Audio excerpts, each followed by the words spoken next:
Nu, mīlīši, kuru pasaku, lai es jums šodien pastāstu? Ak, vai? Ir klāt. Čau, draudziņ!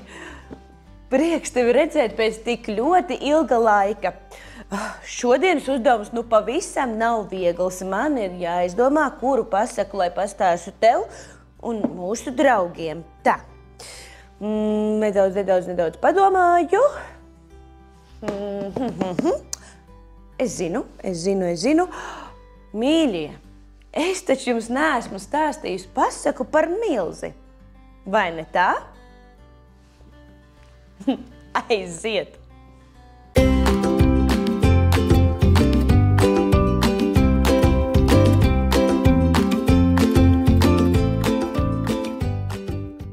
Reiz dzīvoja kāds milzis.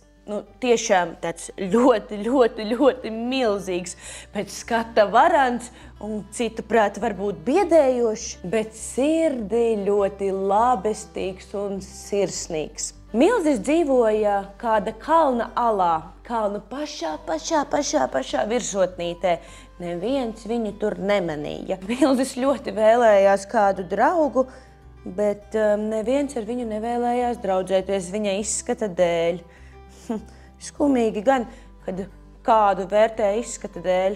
Pats galvenais jau ir tas, kāds tu esi sirdī un kā tu izturies pret citiem, vai ne? Milža lielākais sapnis bija lidot. Viņš katru dienu skatījās zilajās debesīs un no visas sirds vēlējās kaut es varētu lidot. Kāpēc viņš vēlējās lidot? Jo tad viņš redzētu plašo pasauli un neviens neredzētu viņu. Neviens nebaidītos no viņa.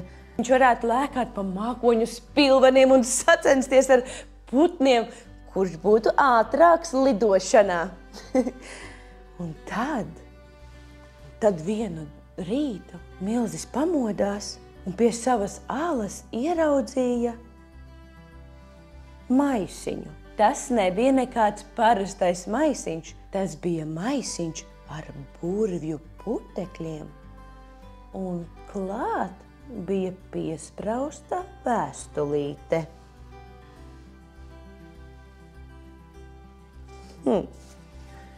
Lūkosim, kas tai vēstulē rakstīts. Mana dārgā feja, es atstāju šos burvju putekļus tev, lai tu varētu lidot un piedzīvot brīnumus. Tie ir īpaši paredzēti tev, jo tu esi mana labākā draudzene.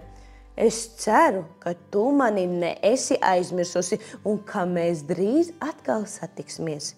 Tava mīļotā feja. Milzis jutās mazliet izbrīnīts, jo līdz šim neviens viņu par feju nebija saucis. Lai vai kā, Milzis bija sajūsmā par dāvanu. Beidzot viņam būs iespēja lidot. Jā, iespējams, feja ir nedaudz nokļūdījusies ar adresātu, vai arī viņa ir sajaukusi un netīšām uzrakstījusi hei, mana mīļā feja vietā, hei, mans mīļais, dārgais draugs Milzi. Milzis ilgi negaidīja un ķērās klāt burvju putekļu izmēģināšanai. Viņš paņēma savu maisiņu līdzi un devās uz vietu, kur atrodas pats lielākais akmens. Viņš uzkāpa uz akmens augšā un atvēra vaļā burvju maisiņu, paņēma kārtīgu sauju ar burvju putekļiem. Ziniet, kas bija? Viņš kārtīgi ieberzās ar burvju putekļiem, visas vietiņas ieberza, saberza un bija gatavs lekt lejā no akmens. Ak vai! Tenteriem, kūleņiem, Milzis novēlās lejā no akmens un nelidoja. Milzis nepadevās, viņš atkal uzrāpās augšā, uz akmens paņēma no maisiņa, burju putekļus kārtīgi saberza un atkal leca. Un atkal nekā. Milzim neizdevās pacelties gaisā. Viņš mēģināja 3. reizi, 4., 5., līdz burju putekļi bija beigušies, un viņa spēki arī dzen bija izsīkuši. Milzis apsēdās zemē un sāka raudāt. Viņam bija palicis pavisam skumji ap sirdi. Un te pēkšņi viņš sadzirdēja klusu, maigu balstiņu pie savas austiņas. Milzī, tu raudi? Kas noticis ar tevi? Milzis pagrieza galvu un ieraudzīja, ka uz viņa pleca stāv mazītiņa feja. Milzis sākumā jutās pavisam pārsteigts un nezināja, ko teikt. Bet tā viņš pateica: mīļā feja, es gribu lidot, es paņēmu burju putekļus un es mēģināju lidot. Un feja jautāja: un vai varētu būt tā, Milzi, ka tev neizdevās lidot? Jā, man neizdevās lidot, teica Milzis. Un feja turpināja: bet mīļais Milzi, es taču vēstulē biju rakstījusi, ka šie burju putekļi ir domāti fejām. Vai tu esi feja? Es esmu Milzis, kurš ļoti grib lidot. Ak, mīļais Milzi, feja teica, tu nesatraucies. Tas nekas, ka tev burju putekļi nepalīdzēja, jo es tev palīdzēt varu. Še manu roku ķeries klāt, un es tev palīdzēšu lidot. Milzis jutās ļoti aizkustināts. Viņš sniedzās pēc fejas rokas, un abi divi pacēlās gaisā. Viņi cēlās augstāk un augstāk, augstāk un augstāk. Un tad Milzis atvēra vaļā acis.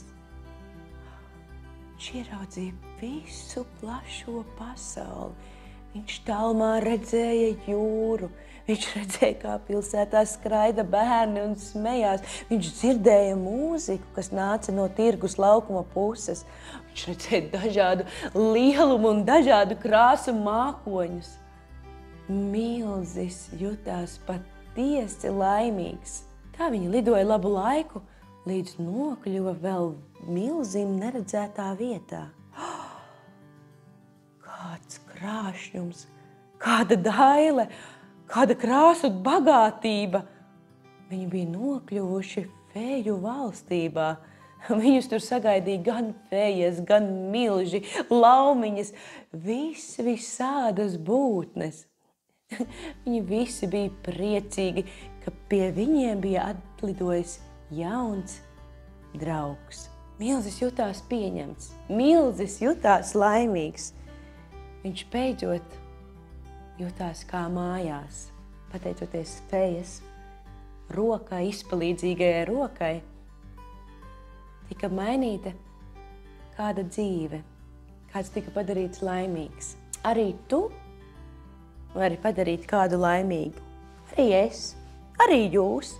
Atceramies, galvenais ir tas, kādi mēs esam sirdī, kā mēs izturamies viens pret otru. Paldies, ka klausījāties pasaku. Paldies tev. Paldies tev. Paldies visiem mums. Atā! Hei, paldies tev liels, ka tu noklausījies pasaku līdz beigām. Ja tev viņa patika, es priecāšos par kādu īkšķītu uz augšu. Nu, tur var nospiest. Tur, jā. uz augšu. Drīkst abonēt manu kanālu, es būšu ļoti, ļoti priecīga par to. Un, ja vien vēlies, pastāst par mani saviem draugiem un draudzenēm un visiem citiem. Atā! Mua!